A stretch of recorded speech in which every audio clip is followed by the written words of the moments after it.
Hi friends, ഇന്നത്തെ വീഡിയോയിൽ നിങ്ങൾ കാണാൻ പോകുന്നത് കുറച്ച് ആൻറ്റിക് പീസസ് ആണ്.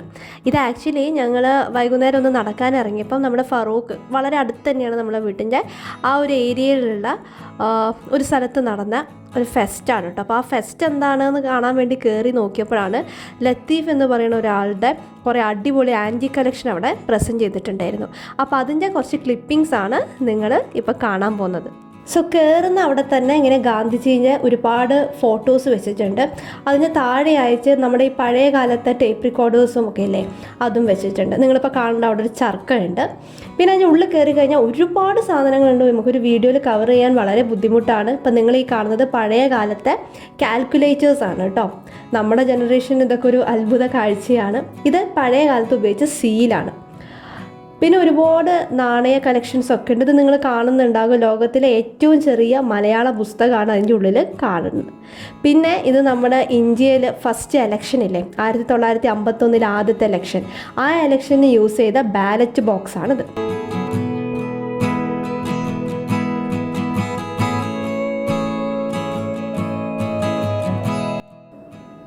ഇത് വന്നിട്ട് ടിപ്പു സുൽത്താൻ ഇവിടെ ഫറൂഖ്, നമ്മൾ അതിൻ്റെ ഒരു വീഡിയോ ചെയ്തിട്ടുണ്ട് ഫറൂഖ് ഫോർട്ടിനെ കുറിച്ച്. കാണാത്തവരൊന്ന് കണ്ടു നോക്കുക.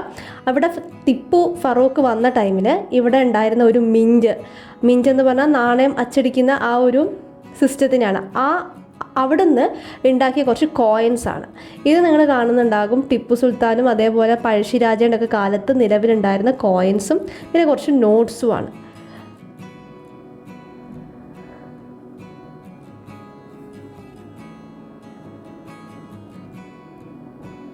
ഈ കാണുന്നതൊക്കെ നമ്മുടെ റിസർവ് ബാങ്ക് പുറത്തിറക്കിയ പുതിയ നോട്ട്സും ഏതൊക്കെ വർഷങ്ങളിലാണ് ഈ നോട്ട്സൊക്കെ ഇഷ്യൂ ചെയ്തത് എന്നുള്ള കാര്യങ്ങളാണ്.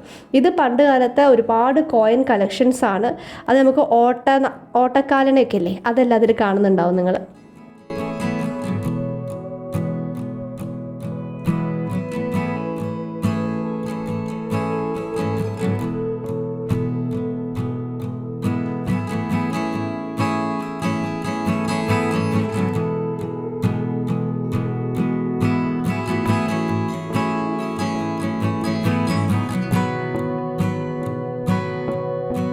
ഇത് വന്നിട്ട് ഇന്ത്യ പാകിസ്ഥാൻ പാസ്പോർട്ടാണ് കേട്ടോ. പണ്ട് കാലത്ത് ഇന്ത്യയിൽ നിന്ന് പാകിസ്ഥാനിലേക്ക് പോകേണ്ടവർക്ക് നിർബന്ധപൂർവ്വം ഒരു എടുക്കേണ്ട പാസ്പോർട്ടാണ് ആ കാണുന്നത്.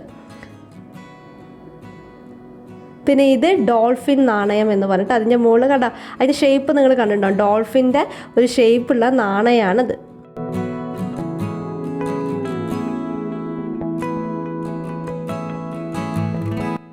പണ്ട് കാലത്തെ സെൽഫോൺസും പിന്നെ കാസറ്റും റെക്കോർഡേഴ്സും ഇതൊക്കെയാണ് നിങ്ങൾ ഈ കാണുന്നത്. ഇതൊക്കെ നമ്മൾ വളരെ അപൂർവമായി കാണുന്നതാണ്. ഇത് നിങ്ങൾ കണ്ടോ? അടയ്ക്ക കത്രിക എന്ന് പറഞ്ഞിട്ട് അടയ്ക്ക പൊട്ടിക്കാൻ വേണ്ടിയിട്ട് യൂസ് ചെയ്യുന്ന സിസേഴ്സ് കത്രികയാണ്. അതിൻ്റെ തൊട്ടടുത്ത് നിങ്ങൾ കാണുന്നുണ്ടാകും ഈ ഓലയിൽ എഴുതിയിരിക്കുന്നത്. അത് ശരിക്കും അക്ഷരങ്ങളൊക്കെ ക്ലിയർ ആയിട്ട് കാണുന്നത് നിങ്ങൾ ശ്രദ്ധിച്ച് നോക്കിയാൽ നിങ്ങൾക്ക് കാണാം. ഇത് അതേപോലെ പേജർ, നമ്മളെ പേജേഴ്സ് ഇല്ലേ, പേജേഴ്സാണ്. ഇത് പണ്ട് കാലങ്ങളിൽ യൂസ് ചെയ്ത കുറേ താക്കോലുകളാണ്. പണ്ടത്തെ താക്കോലുകളുടെ വലിപ്പം നിങ്ങൾ ശ്രദ്ധിക്കുന്നുണ്ടാവില്ലേ, വലിയ താക്കോലുകൾ. ഇത് പണ്ടത്തെ കാലങ്ങളിൽ പ്രസ്സുകളിൽ ഉപയോഗിച്ചിരുന്ന അച്ചുകളാണ് കേട്ടോ. ഓരോ ലെറ്റേഴ്സിനും ഓരോ ഷേപ്പിനും ഓരോ അച്ചുകൾ ഉണ്ടായിരുന്നു. ഇത് പണ്ടത്തെ പോസ്റ്റ് കാർഡ്സ് ആണ്. അപ്പോൾ ഈ നിൽക്കുന്ന ആളെ നിങ്ങൾ കണ്ടോ? ഇദ്ദേഹമാണ് കേട്ടോ ഇതിൻ്റെ കളക്ഷൻ്റെ ഉടമ. ഇദ്ദേഹത്തിൻ്റെ പേരാണ് ലത്തീഫ് എന്ന് പറഞ്ഞിട്ട്. ഇത് ക്യാമറ കളക്ഷൻസ് ആണ്. ഫോട്ടോഗ്രാഫിയൊക്കെ ഇഷ്ടമുള്ളവർക്ക് കുറച്ചും കൂടി ഡീറ്റെയിൽ ആയിട്ട് ഇത് കാണുമ്പോൾ മനസ്സിലാകും. പണ്ട് കാലത്തെ ഡിഫറെൻറ്റ് ടൈപ്സ് ഓഫ് ക്യാമറാസ് ആണ് ഇതെല്ലാം.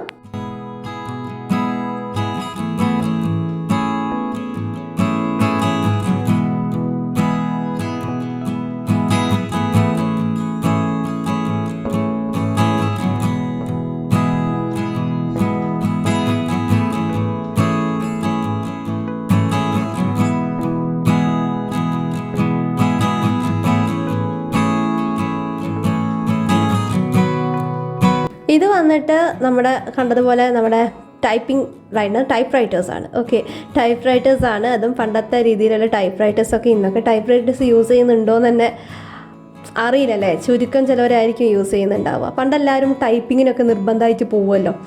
അപ്പോൾ ആ കാലത്ത് യൂസ് ചെയ്ത പലതരത്തിലുള്ള ടൈപ്പ് റൈറ്റേഴ്സാണ് ഇതെല്ലാം.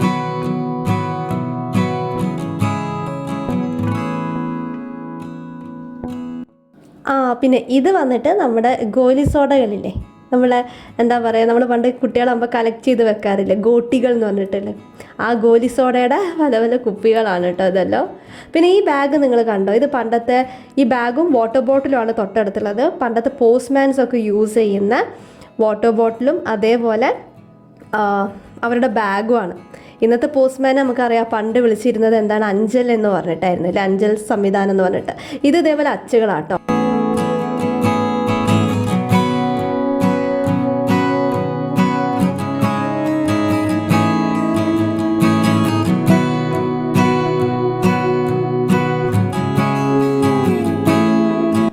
പിന്നെ ഈ ജാറിലിരിക്കുന്ന രണ്ടാൾക്കാരെ കണ്ടോ, ഇത് ഈ ആൻറ്റി കളക്ഷൻ്റെ ഭാഗമായിട്ടുള്ളതല്ല.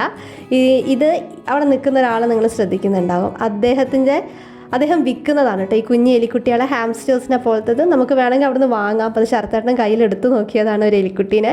ഞങ്ങൾ വാങ്ങിയില്ല, പക്ഷെ അദ്ദേഹത്തിനെ ബന്ധപ്പെട്ടിട്ടുണ്ടെങ്കിൽ അദ്ദേഹം അതിൻ്റെ എല്ലാ പരിചരണമായി എന്തൊക്കെ ചെയ്യണം എന്നുള്ള കാര്യങ്ങളൊക്കെ, അതിനെങ്ങനെ പരിചരിക്കണം എന്നുള്ള കാര്യങ്ങളൊക്കെ ഡീറ്റെയിൽ ആയിട്ട് പറഞ്ഞുതരും. പല ഡിസൈൻസ് ഉള്ള പല വെറൈറ്റി ഉള്ള ഇങ്ങനെ എലിക്കുട്ടികൾ, എന്താ അതിനെ പറയുക, ഹാംസ്റ്റേഴ്സ് ആണെന്ന് തോന്നുന്നു പറയാം. ഹാംസ്റ്റേഴ്സ് ഉണ്ടായിരുന്നു അവിടെ. എല്ലാവരും ഇങ്ങനെ വന്ന് നോക്കുന്നുണ്ട്, എടുത്തപ്പം അതൊന്നും കടിക്കുകയോ അങ്ങനെയൊന്നും ചെയ്യുന്നില്ല കേട്ടോ. എനിക്ക് തോന്നുന്നു ട്രെയിൻ ചെയ്യിപ്പിച്ചതാണ് അവരെ. ആ എക്സിബിഷൻ്റെ ബാക്ക് സൈഡിൽ കുട്ടിയൊക്കെ കളിക്കുക ഇതുപോലെ ചെറിയൊരു സെറ്റപ്പ് ആക്കി വെച്ചിട്ടുണ്ട്. കുറേ മക്കൾ അവിടെ കളിക്കുന്നുണ്ട്. നിങ്ങളവിടെ ശ്രദ്ധിച്ച് നോക്കിയാൽ കാണാം, ചെറിയ കുട്ടിയൊക്കെയുള്ള ബോട്ടിംഗ് പോലെയൊക്കെ ഉള്ളൊരു സംവിധാനം ഉണ്ടാക്കിയിട്ടുണ്ട്. കോവിഡ് ആയതുകൊണ്ട് വല്ലാതെ ആൾക്കാരില്ല, കുറച്ച് ആൾക്കാരേ ഉണ്ടായിട്ടുള്ളൂ.